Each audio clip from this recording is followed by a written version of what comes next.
On to another news flow, and a major U.S. military buildup is underway in West Asia, wherein Washington has deployed 3,500 Marines and sailors aboard the USS Tripoli, adding to over 50,000 troops already in the region. The move is being seen as one of the largest U.S. force mobilizations in 2 decades, fueling speculation of a potential ground operations in Iran as the war enters its 5th week. Now, while the Pentagon says it is preparing multiple military options, Donald Trump maintains that they are ongoing talks to end the conflict, wherein Iran, meanwhile, has issued a stark warning saying any U.S. troop entering its territory will face severe consequences. And U.S. President Donald Trump has once again said that the U.S. could take the oil and even seize the key export hub of Kharb Island. Speaking to the Financial Times, Trump said that controlling Iran's oil assets is his preferred option, even as thousands of U.S. troops move into the region. While speaking to reporters, he reaffirmed that U.S. is ahead of schedule in the war. Listen into what he had to say. They've agreed to send 8 boats 2 days ago, and then they added another 2, so it was 10 boats. And now today they gave us as a tribute, I don't know, I can't define it exactly, but they gave us, I think out of a sign of respect, 20 boats of oil, big boats of oil, going through the Hormuz Strait. And that's taking place starting tomorrow morning. Over the next couple of days, a lot of boats. I think we'll make a deal with them, pretty sure. Whether it's possible, we won't. But we've had regime change, if you look already, because the one regime was decimated, destroyed, they're all dead.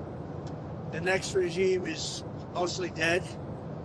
And the third regime, we're dealing with different people than anybody's dealt with before. It's a whole different group of people. So I would consider that regime change. And frankly, they've been very reasonable. So I think we've had regime change. We can't do much better than that. The regime that was really bad, really evil was the first one. That was done. The second was appointed, and they're gone. And Pakistan says it is preparing to host the talks aimed at ending the Iran war, when Foreign Minister said Islamabad is ready to facilitate meaningful and lasting negotiations, though it's unclear that if US and Iran will participate. At the same time, Iran has warned the US against any ground assault, saying it will respond strongly if troops are deployed. Now, the first contingent of the US Marines has already arrived in the Middle East, signaling a possible escalation even as the talks are explored. And Israel is escalating its northern front. Benjamin Netanyahu has ordered an expansion of the military operations in southern Lebanon, citing continued rocket fire from Hezbollah. Israel is looking to widen its buffer zone up to Litani River, aimed at pushing missile threats further from the border. The escalation comes as Hezbollah intensifies attacks following US-Israel strikes on Iran. Over 1,100 people have been killed in Lebanon so far, while Israel says it is targeting what remains of Hezbollah's capabilities. And oil prices are surging as the Iran conflict widens into the new front, wherein Yemen's Houthis have launched their first attack on Israel, firing missiles and drones in support of Iran and elite groups. Now, the move raises fears of disruptions not just in the Gulf, but also the Red Sea, with risk to another critical shipping route. Now, this comes as Iran continues to restrict flows through the Strait of Hormuz. And parts of Tehran lost power after missile strikes yesterday, with electricity disrupted briefly following attacks on key facilities. The International Atomic Energy Agency confirms severe damage to Iran's Khanbab heavy water plant that is linked to its nuclear program. At the same time, US forces continue to build up in the region, raising fears of a possible ground operation. And a stark warning from economist Noureli Roubini on the Iran conflict, wherein Roubini says that there's more than 50% chance Donald Trump escalates the war, raising the risk of a 1970s-style stagflation shock.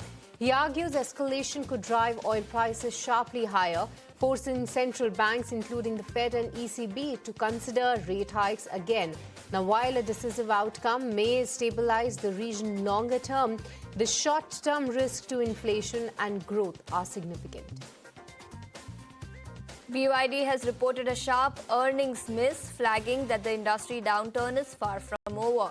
Profits fell 38% in the fourth quarter, while revenue also declined, hit by intense competition and slowing domestic demand. The company warns that the sector is in a brutal knockout stage, with price wars and tech rivalry now heating up. While exports are rising costs and heavy investments are weighing heavy on companies' profitability. And US Ambassador Sergio Gore says US-India partnership offers a clear win-win driven by India's growth and America's strengths in energy, manufacturing and digital infrastructure.